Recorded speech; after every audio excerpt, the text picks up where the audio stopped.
What is going on, and welcome to the video. Now this video is splitting up the Texas series, and I know some people are asking about the actual marathon. It's in progress, it's in the works, and I'm not sure when it's going to be done, but it'll be done. So welcome to the video. Just got done with a 7-mile easy run, and I want to tell you about what I've quietly been doing in the last 6 weeks since I haven't been working on YouTube stuff and posting. But first, I want to show you what I eat for breakfast. Well, I'm craving pizza, but I still need to hit my protein goal for the day, and I want to be healthy. So inside it is first about 2 servings of rolled old-fashioned oats, 4 whole eggs, which is about 24 grams of protein, plus 10 grams of protein for 2 servings of oats, which is about 34 grams of protein. Had about a serving of pepperonis in there, so about 5 grams of protein. About 6 grams of protein for 1-ish servings of mozzarella cheese, and then an assortment of Italian flavored seasonings, oregano, just generic Italian seasoning, salt, some black pepper, and then my favorite seasoning, garlic. So that is breakfast. It'll be pretty filling.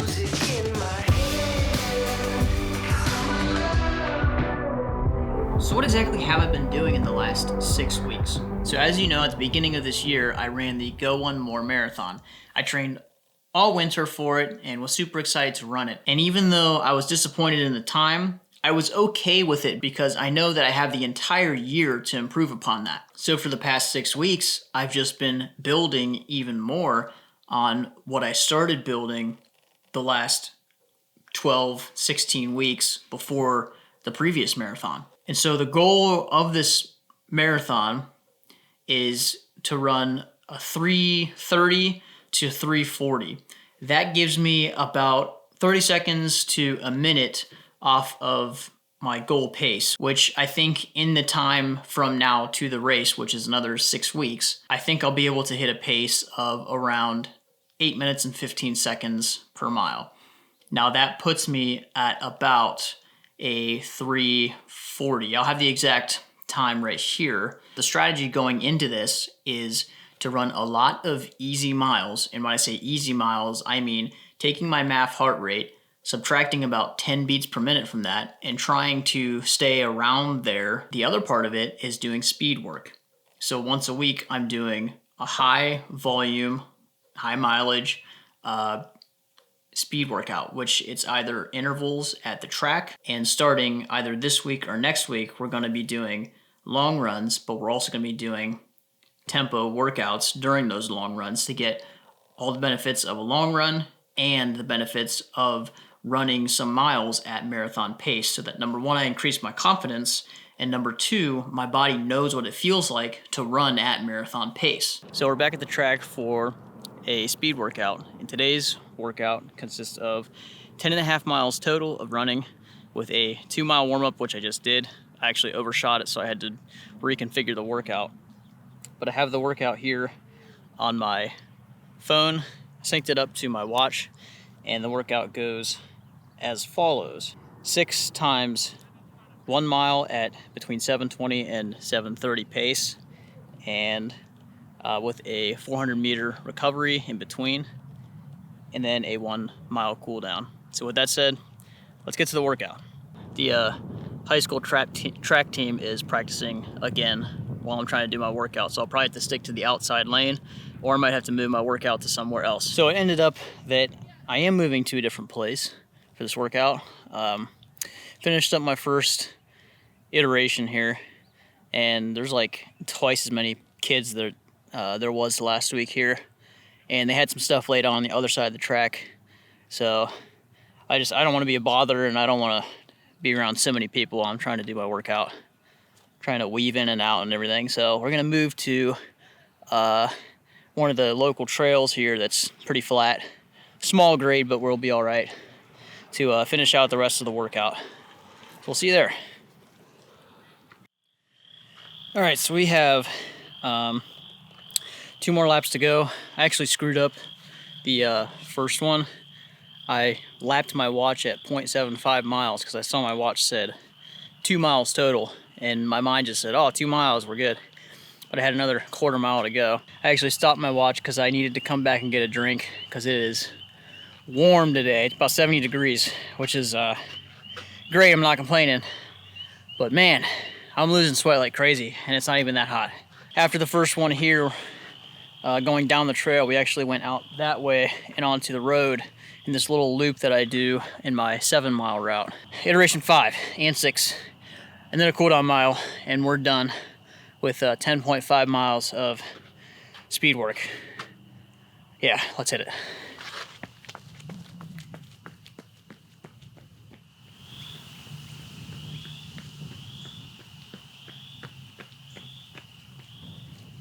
Workout is complete. That's about 10.5 miles. Screwed up the workout and had to like restart it or whatever.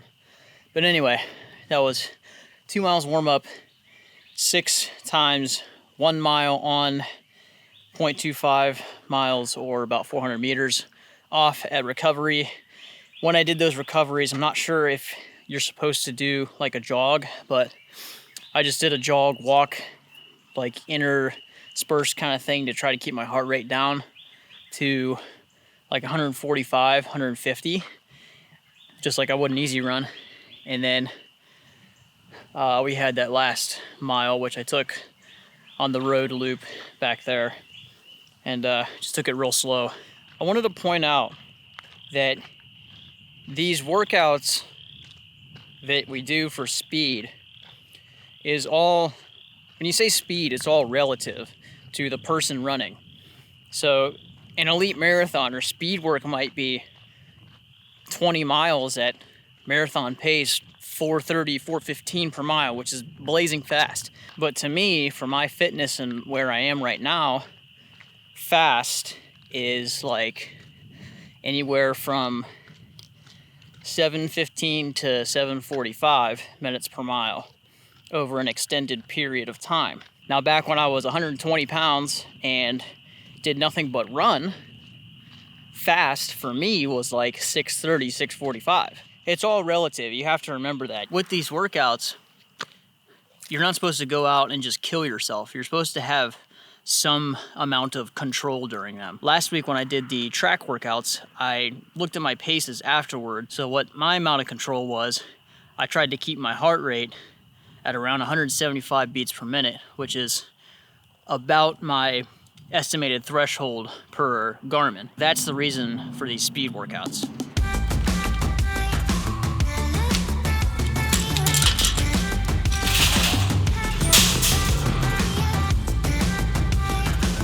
Okay, let's go get some potatoes.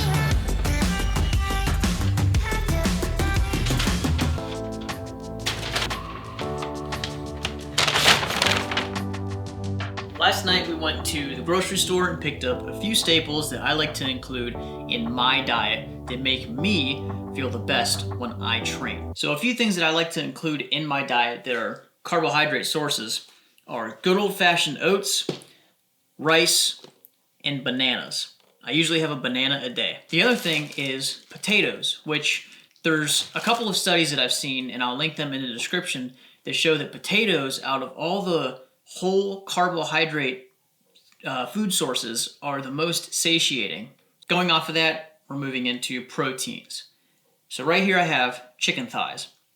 Chicken pairs well with a ton of different stuff, especially rice, if you cook it the right way. And you can cook it a ton of different ways. So you can grill it, you can fry it, you can bake it, just a ton of different options, and it's fairly inexpensive and great source of protein. Another thing is beef. Now, I haven't really been eating too much beef in the past couple years, but I've started incorporating it again into my diet. The next thing is whole eggs, and then also egg whites, because I found that eating breakfasts with more proteins and fats in them as opposed to carbohydrates make me feel more alert. I don't crash as hard in the afternoon, and they make me feel full for longer. And then eggs also contain good fats, which leads me to the fats. So I like to eat a lot of nuts, especially almonds, and then I also like to eat a lot of peanut butter.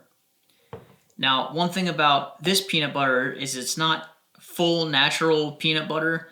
and it contains some things that aren't super great for you, like rapeseed, cottonseed, and soybean oils. But that leads me to the point that I want to make. For me, my budget is fairly tight right now. So what I'm most focused on is trying to eat a fairly clean diet that gives me the calories and nutrients that I need to be able to train at a very high level and not break the bank. But for the most part, all of this food is pretty good quality, I'd say. So I hope you can take something away from this portion of the video. And remember, eat a diet that works for you. If you want to eat a completely vegan or plant-based diet, I know that there's high-level athletes that do that and it works great for them. Or if you want to eat a completely carnivore-style diet, I don't know why you'd want to do that because that sounds absolutely disgusting to me. But feel free to do that if that makes you feel great in your everyday life and your training. But for me, I like to eat simple. I like to include things from every macronutrient group and then supplement for my micronutrients. That being said, I need to take my greens and reds today. So thank me for reminding me.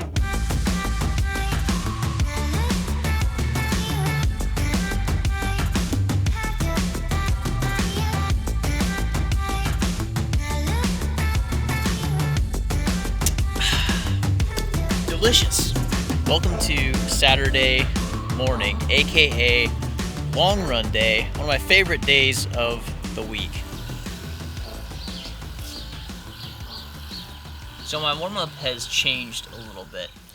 The first thing I want to do is start with the massage gun. One particular area that's been bothering me for the past, a week or so as I've upped my mileage is the front of my calves and kind of the Achilles tendon area. I just want to make sure I'm watching those and being careful because I don't want to start getting shin splints from the increased mileage and increased paces during my quality sessions. So that's one thing I've been really trying to just hit with the massage gun, stretch out my calves, and just be careful with that. I've also been making sure to run this over my lower back because I tend to sit a lot while I do video editing, and it just makes my back really tight. So running this over my lower back in the morning, as well as doing a little bit of static stretching for the back of my legs, has really been helping me to feel better in the mornings, especially if I do a run in the morning. Now, after I hit everything with the massage gun, then I'll go into activating the glutes and the leg muscles with a stretchy band. And what I'll do is I'll loop it around my ankles here, and I'll do a few reps of kicking back and then a few reps of kicking out sideways for each leg. I might do some crab walks, and then I'll take it and I'll do some pull aparts to activate my upper back area and just get stretched out and warmed up for the run. Whatever run it is, whether it's 3 miles or 20 miles. I've been doing this before every single run, and it's really been helping to open my body up just a little bit, getting my body nice and warmed up, joints ready, muscles ready, and just having overall better runs. I like to end off my warm-up with doing like 20 leg swings per side, and then once those are finished, we can head out on the run. So just as I went inside to put this stuff away to warm up, look what showed up. We have our G1M Sport just in time. We have our electrolytes, which I'm trying for the first time, and I'll have to review this. And then we have the newest product just launched, Peak Sleep. So I'm excited about those. Let's mix these up and finally head out on this run on this beautiful Saturday spring morning.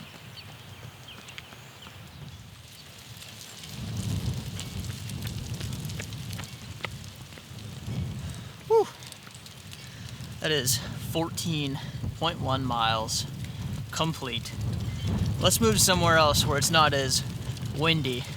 We'll talk about the run.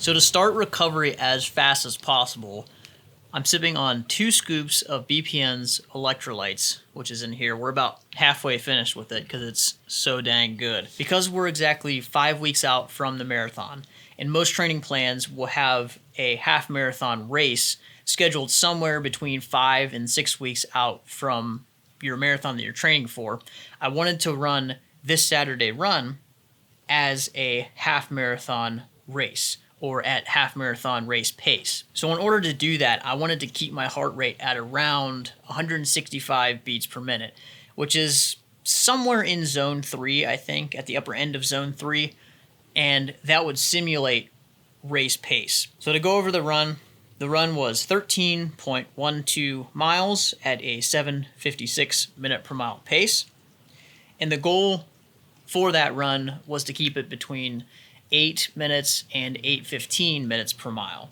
So absolutely crushed that. And the heart rate was at 165 beats per minute average, which is bang on right where I wanted it. The total time was 1 hour and 44 minutes and 11 seconds. So about 1 hour and 44 half marathon, which is great. And then a 1 mile cool down at just low heart rate, 130 to 140 beats per minute, finishing out the total distance today at 14.12 miles, and a brand new week personal record of 51.77 miles. So I'm on a nice little stroll here on Sunday because today is my rest day, and I wanted to wrap up the video here by talking about the 5 things that I kind of talked about in this video. Number 1, run your easy runs easy. Number 2, don't screw up your quality workouts. Number 3, eat and fuel your body in a way that works for you. Number 4, use supplements to help supplement your diet, to get things that you need that you don't get from your diet, to help you train better and recover better. And number 5, stop doubting yourself. During my run, or before my run, I thought, maybe I might not be able to get 8 minutes to 8:15 minute per mile pace. And I went out and just controlled what I could, and the run went great, better than I expected. So that is the video. Hope you guys enjoyed it, learned something, provided value to you. If you liked it, hit the like button. Subscribe if you feel like that's what you want to do. And we'll see you in the next one. We have today to rest, and then tomorrow is Monday, which means we're right back out training, running, lifting, having fun. We'll see you in the next video.